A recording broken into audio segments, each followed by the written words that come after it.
안녕하세요. 오늘 초대교회사 3시간째를 맞이하게 됩니다. 하나님의 은혜가 이 시간 함께하는 우리 모든 성도들에게 차고 넘치는 귀한 은총이 있으시기를 바랍니다.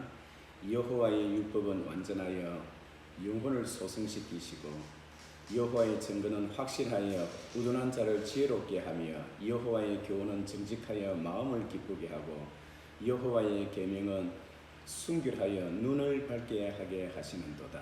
여호와를 경외하는 도는 영원까지 이르고 여호와의 법도도 진실하여 다 의로우니 검 곧 많은 순금보다 더 사모할 것이요 꿀과 송이 꿀보다도 더 달도다.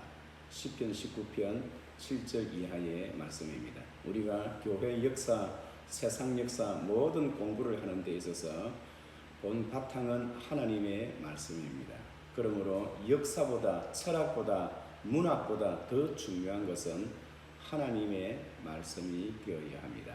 우리가 초대교회사를 공부하는 데 있어서 지난 시간에 우리가 공부를 했습니다. 초대교회 시간에 우리가 꼭 기억해야 할 5가지 도시가 어떤 게 되지요? 첫 번째는 로마, 두 번째는 콘스탄티노플, 세 번째는 안디옥, 네 번째는 알렉산드리아, 다섯 번째는 카르타고.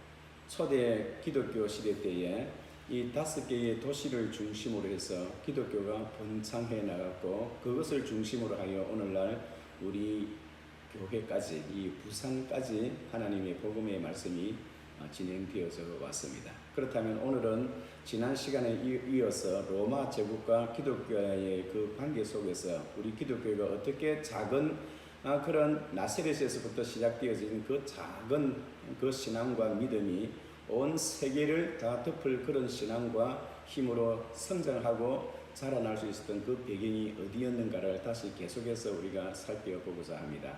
지난 시간에 우리가 살펴봤던 것은 우리가 중요한 것은 로마 제국에서 특히 콘스탄틴 황제가 313년에 이렇게 기독교를 공인했던 것, 그리고 392년에 테오도시우스 황제가 기독교를 국교화했다는 것, 이 사실을 여러분들께서 꼭 기억하시고, 그리고 로마는 476년에 망해서 동로마와 서로마가 시작되어지면서 동로마는 특별히 1453년에 이슬람에 의해서 망했고 서로마는 신성로마 제국으로 흘러가서 나중에는 1806년 나폴레옹에 의해서 이 서로마가 완전히 망했다는 사실을 우리가 지난 시간에 공부했습니다. 오늘은 특별히 313년에 이르기까지 기독교가 공인되기까지 우리 기독교가 어떻게 자라나고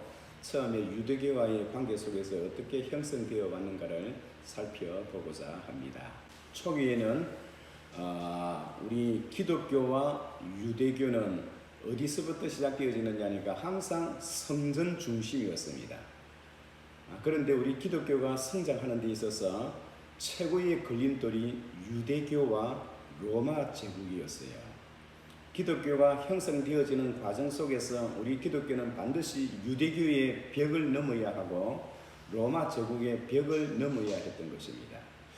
여러분, 처음에 예수님께서 돌아가시고 난 이후에 예루살렘에 모여있던 하나님의 백성들이 특히 초기의 그리스도인들은 다 유태인들이었어요.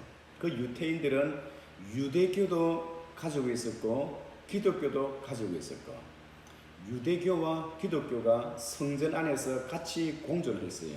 그때까지만 하더라도 유대주의자들은 기독교 교인들을 색채가 다른 같은 유대교라 생각하였습니다. 그런데 여러분, 그 나라에 어떤 일이 생기느냐 하니까 AD 60년 예수님께서 돌아가시고 난 성천하시고 난 이후에 30년 정도의 세월이 흘렀을 때 로마 제국은 세계를 향하여 세금을 걷어들이기를 시작합니다. 그 세금을 걷어들이는데 강압적으로 아주 강제적으로 세금을 받아갑니다. 그런데 유대나라의 세금을 받는데 백성들이 세금을 잘 내지를 않는 거예요. 그래서 로마 군병들은 하나님의 성전을 도둑질해서 성전 안에 있는 금은 보화를 도둑질해가고 그들이 거둬들이지 못했던 그 양만큼 그들은 도둑질을 하여서 그것을 세금으로 분가시킵니다. 그때 많은 유대인들은 가이사라에, 이 가이사라는 바로 로마 군대가 거주하고 있는 곳이 바로 가이사라입니다. 많은 유대인들이 거기 들어가서 데모를 합니다. 시위를 합니다. 왜 하나님의 성전을 그렇게 난도질해서 이곳으로 세금을 걷어왔느냐, 도둑질을 해왔느냐는 것입니다. 그럴 때에 이 로마 군대가 파견되어서 많은 유대인들이 거기에 희생을 당하고 거기에 죽임을 당합니다. 그러한 소식을 들었던 예루살렘에 있던 많은 그 기독교인들과 많은 그 유대인들이 다 같이 들고 일어나서 유대교회, 이 유대나라에 이 파견되어 있던 로마 군사들을 죽이고 거기서 이 혁명을 전개하면서 이런 기회에 잃어버렸던 우리의 나라도 되찾자 하여 예루살렘을 중심으로 하여 전국에 흩어져 있는 유대인들이 봉기를 들기 시작했던 겁니다. 마치 우리나라 3일 1919년 3월 1일 일제를 향하여 많은 사람들이 두 주먹을 들고 일어났던 것처럼 유대인들에게도 AD 60년경에 잃어버렸던 나라를 되찾자는 그런 운동이 일어나게 되었습니다. 그럴 때에 베스티아누스, 이 베스티안이라는 그러한 로마의 장군이 4개의 사단 병력을 거느리고 로마에서 여기 유대나라까지 그 데모를 진압하고 그 반동적인 그 유태인들을 진압하기 위해서 4개의 사단 병력을 거느리고 오게 되었습니다. 여러분, 그때 많은 유태인들이 처참하게 죽어갔습니다. 유태인들은 기도하면서 하나님 우리에게 힘을 주시고 우리나라를 독립하게 해달라고 많은 유태인들은 기도하면서 그렇게 있었지만은 결국은 예루살렘 성이 함락되어지는 거예요. 그 예루살렘 성이 함락되어지는 그 가운데 그날따라 비도 오고 그리고 안개도 끼었는데 바람이 부는데 바람이 밑에서 위로 불어요. 로마 군병들에게는 참 좋은 기회가 되어졌습니다. 그래서 그들은 힘을 합해서 결국 그 로마의 군사들을 죽이고 난동을 부리고 항거하던 그 유태인들을 다 진압하게 되어집니다. 완전히 진압하게 되어전에 바로 로마에서는 이 사람을 보내어서 베스티아누스 이 장군을 로마 나라에 이러한 새로운 임금으로 그렇게 추천을 받아서 로마 원로원들이 귀족들이 투표를 하고 그들이 선거를 해서 결국 유대나라에 반란을 진압하러 왔던 베스티아누스 이 장군을 황제로 옹립하게 되었습니다. 이 베스티아누스에게는 아들이 하나 있었는데요. 그 아들이 디도라는 아들입니다. 바울이 사랑했던 그 디도가 아니고 그 베스티안 로마 사람 디도예요. 디토스라고 하는데 그 아들도 장군입니다. 부관입니다. 그래서 베스티아누스는 자기가 황제가 되기 위해서 로마로 돌아가야 하니까 모든 이 나머지 뒷일은 그의 아들 디토에게 맡기고 그는 떠나게 되었습니다. 그때 안개와 더불어 함께 바람이 불고 화살을 쏘아도 위에서는 밑으로 화살을 쏘아도 화살이 날아가지를 않아요. 그런데 바람이 뒤에서 받쳐주니까 뒤에서 쏘는 그 화살은 예루살렘 그 위로, 예루살렘이 원래 여러분 언덕 위에 있거든요. 그러니까 밑에서 쏘는데 화살도 그렇게 힘이 있게 나가서 그 예루살렘의 성에 있는 대부분의 사람들이 다 죽어요. 그 죽기 전에 그 베스티아누스 그때에 이 요세푸스라는 교회 역사가가 있었어요. 그 요세푸스는 그 당시에 있었던 상황을 아주 구체적으로 기록했던 그런 이 교회 이 역사가인데요. 그 요세푸스도 그 민중들 사이에 예루살렘 거하는 그 사람들 사이에 거기 거했는데 그 사람만 살아났던 거예요. 요세푸스가 어떻게 살아났느냐? 베스티아누스의 얼굴을 보더니 갑자기 뛰어와서 그에게 큰 절을 하면서 폐하, 당신의 얼굴에는 용상이 보입니다. 당신은 곧 로마의 왕이 될 것입니다. 라고 하면서 베스티아누스 장군을 위하여 좋은 이야기를 해주는 거예요. 그랬더니 베스티아누스 황제가 세상에 뭐 이런 녀석이 다 있나, 죽이기 아까우니까 그를 감옥에 가둬라 했는데 얼마 후에 정말로 자신이 로마의 황제가 되어 있던 거예요. 그가 왜 로마의 황제가 되었느냐 하니까 바로 네로 황제가 이 로마를 불을 지어서 결국은 그의 위치가 어려우니까 기독교인들에게 이렇게 모든 죄목을 씌워서 그렇게 기독교인을 참하려고 하다가 결국은 자신이 오히려 당해서 스스로 목숨을 잃어야 하는 그런 비참한 처지에 놓이게 되었던 것이죠. 그래서 이 베스티아니우스는 이 요세푸스를 가만히 두어라, 그를 살려주어라, 나중에 로마로 데리고 오라라고 이야기를 합니다. 그래서 그 요세푸스가 그때 살았기 때문에 그렇게 지금 오늘날 그 당시의 상황을 그가 썼던 초대교회사 그 책사책을 통해서 우리가 알게 되었던 것입니다. 많은 유태인들은 그렇게 참사를 당하고요. 그리고 뿐만 아니라 마사다라는 데가 있습니다. 마사다라는 것은 예루살렘 북쪽에 올라가면 황토선으로 사막인데 그 사막에 435m 되는 높은 언덕입니다. 거기까지 에센파와 끝까지 로마 군병들에게 무릎 꿇지 아니하고 항쟁하는 항쟁의 용사들이 그 1000명 가까이 있었어요.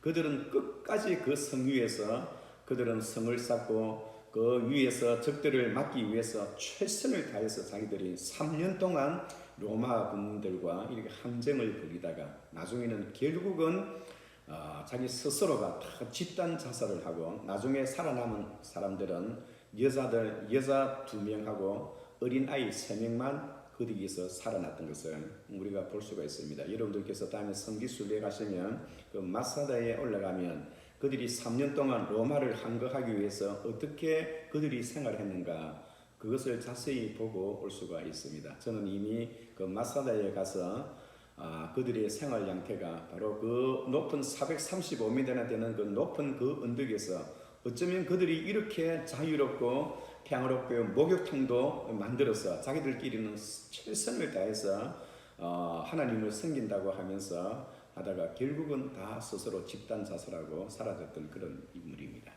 그런데 중요한 것은 지금까지는 이 유대주의와 기독교가 서로 같이 얼눌려서 성전을 중심으로 생활하다가 이제 그 성전이 파괴가 되었어요.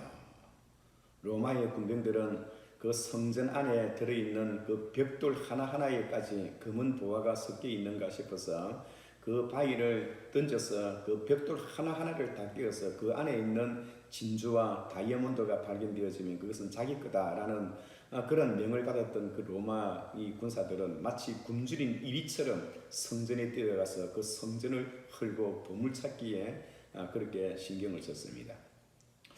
여러분, 이 성전이 무너짐으로 인해서 이 유대교회는 상당한 큰 변화가 오기 시작합니다. 어떤 변화가 오느냐? 여러분, 성전, 유대교의 가장 중요한 것은 성전 중심의 그런 신앙생활이었습니다. 성전에서 제사를 지내야 하니까 이제 성전이 없으니까 제사장이 할 일이 없어졌어요. 그때부터 제사장들은 자취를 감추고 자기 길을 갖거나 아니면 거기서 죽임을 당했거나 제사장 제도가 무너졌던 것입니다. 그 안에서 함께 생활했던 우리 기독교인들은 더 이상 살 곳이 없어요. 살 곳이 없어서 기독교인들이 이제 흩어지기 시작했고 그 성전이 무너지고 예루살렘이 로마에 의해서 완전히 점령이 되어짐으로 인해서 우리 성도들은 새로운 삶의 길을 찾아 나설 수밖에 없었던 것입니다. 그때 그들이 흩어졌던 곳이 안디옥으로 그리고 페르시아로 북아프리카로 심지어는 저 소아시아로 그렇게 성도들이 흩어지기 시작하는 것입니다. 그런데 중요한 것은 만약에 성전이 무너지지 않았더라면 예루살렘에 계속 그렇게 남아있었을 텐데 성전이 무너짐으로 인해서 우리 기독교인들은 세계로 흩어지면서 그들이 가는 곳마다 하나님의 교회가 세워지는 그런 역사가 일어나기 시작하는 겁니다. 다시 말해서 그들이 많은 환난과 고난을 통해서 성전이 무너짐으로 인해서 유대교는 그 자리에서 성전 중심의 유대교는 성전이 없으니까 그들이 더 이상 제사를 드릴 수가 없어요.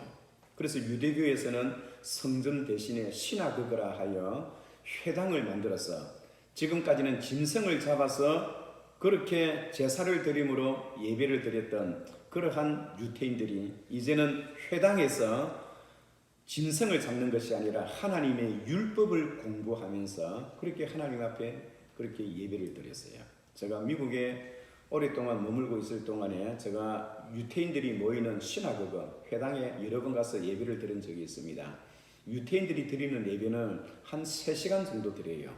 3시간 정도 드리는 동안에 30번 정도 앉았다 일어섰다 하는데 그 유태인들은 그게 그렇게 즐거웠던 것 같아요.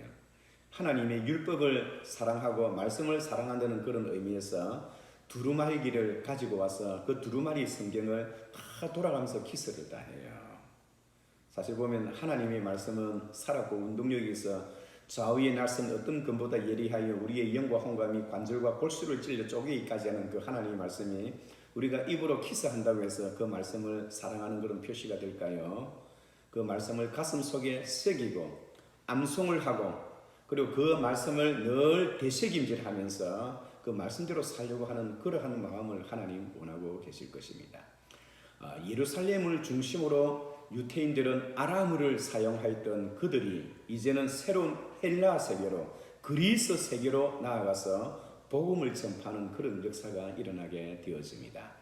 여러분, 그리스 세계로 아람어를 사용했던 예루살렘을 중심으로 했던 그 조그만 단체가 이제는 그리스화 되어져 있는 헬라 문화권 속으로 교회가 들어가서 성도들이 들어가서 교회를 짓고 또 거기서 믿음생활, 신앙생활, 복음 전파를 하면서 기독교의 확산이 크게 이루어졌습니다.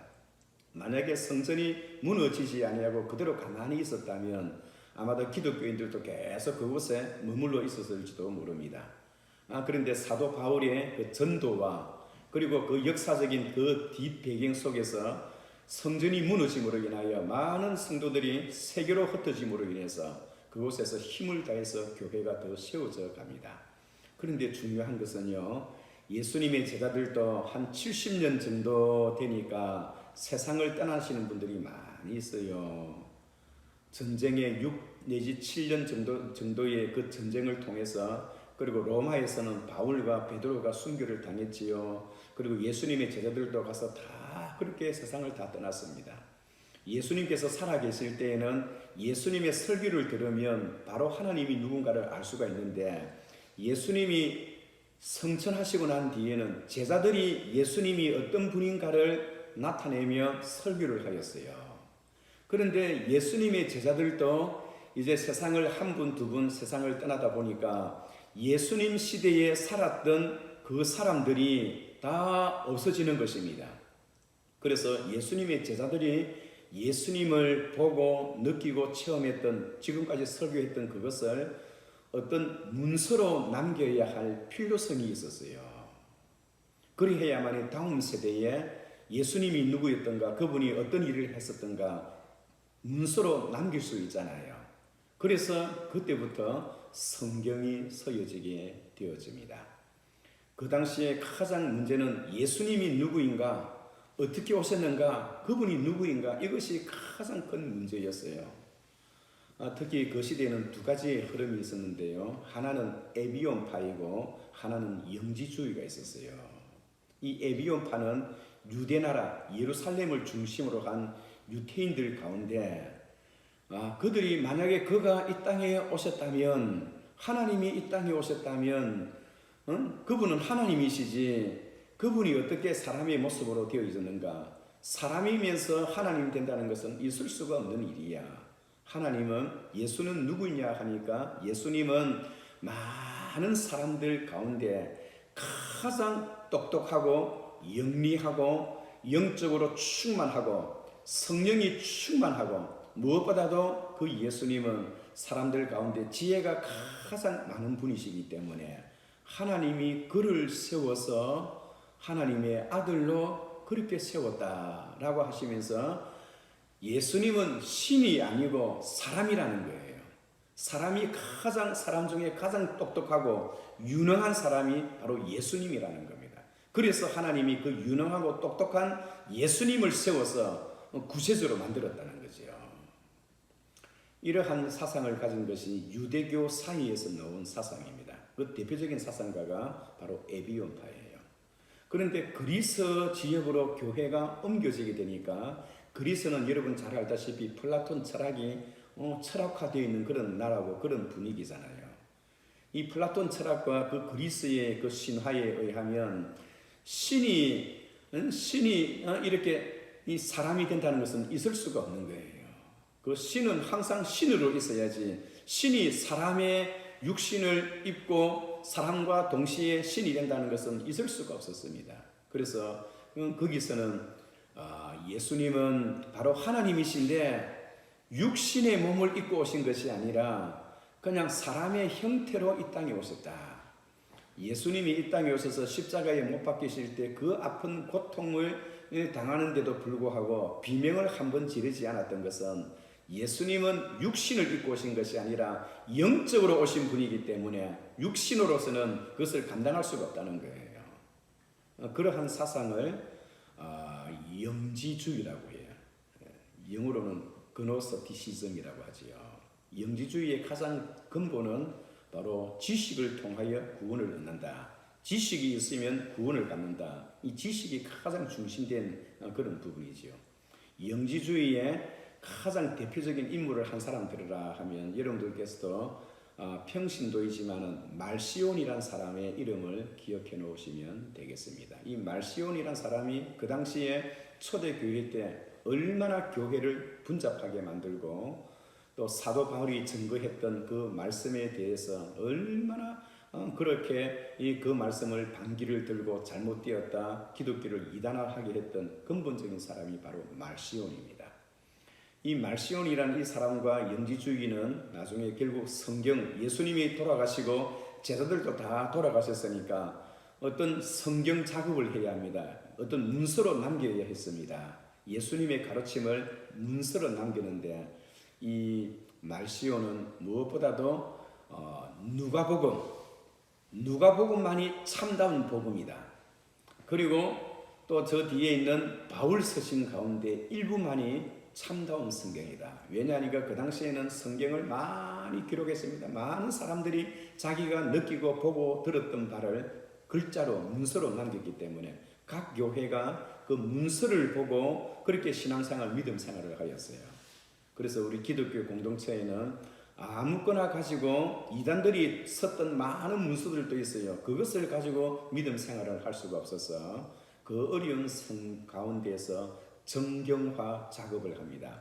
정경화 작업이란 것은 정말로 그 문서가 성령의 영감이 있는가, 누가 기록했는가, 그 제자가 예수님과의 관계 속에서 예수님의 설교를 들은 적이 있는가, 예수님을 만난 적이 있는가, 예수님으로부터 인정을 받은 사람인가, 그러한 부분의 그 자격을 논해서 정경을 만드는데 27권의 성경을 자아내게 되어집니다. 여러분, 우리는 그냥 27권의 성경을 읽고 암송하고 보고 있지만은 그 당시에 27권의 성경이 나오기까지는 끊임없는 종교회의를 통해서 400년이란 세월이 흐르고 나서야 비로소 27권의 성경이 그렇게 정경화 되어졌던 것입니다. 초기 우리 기독교의 성도들은 안으로는 유태인으로부터 박해를 당하고 외부적으로는 로마 제국으로부터 박해를 받으면서 순교자의 피가, 그 흘린 피가 교회의 미끄럼이 되어졌다는 이 터툴리안의 그러한 변증가의 말처럼 우리 기독교는 처음 출발할 때부터 고난과 환난과 핍박 속에서 자라났어요. 핍박과 환난이 있었지만 기독교가 사라졌습니까? 그렇지 않습니다. 오히려 핍박과 환난 가운데 우리 기독교는 더욱더 번창하고 더욱더 복음화되어지고, 전염병이 있다고 해서 여러분 기독교 확산이 중단되었습니까? 그렇지 않습니다. 이 기독교에 대한 어려움은 잔디밭에 불이 붙어서 그 불을 끄는 것과 같아요. 기독교의 어려움이 올 때마다 우리 기독교 성도들은 초기 때부터 마음을 다하고 힘을 합해서 더욱더 똘똘 뭉쳐서 하나님의 복음을 지금까지 지켜와서 우리에게 전달되어진 훌륭한 그 믿음의 선진들의 그 신앙을 오늘 우리가 본받고 나아가야 할 것입니다. 다음 주에는 계속해서 초기 교회 시대 때 있었던 그 이단들과 교부들에 관한 부분을 살펴보면서 좀 더 구체화시켜서 들어가고자 합니다. 지금까지 함께했던 여러분들에게 진심으로 감사를 드립니다.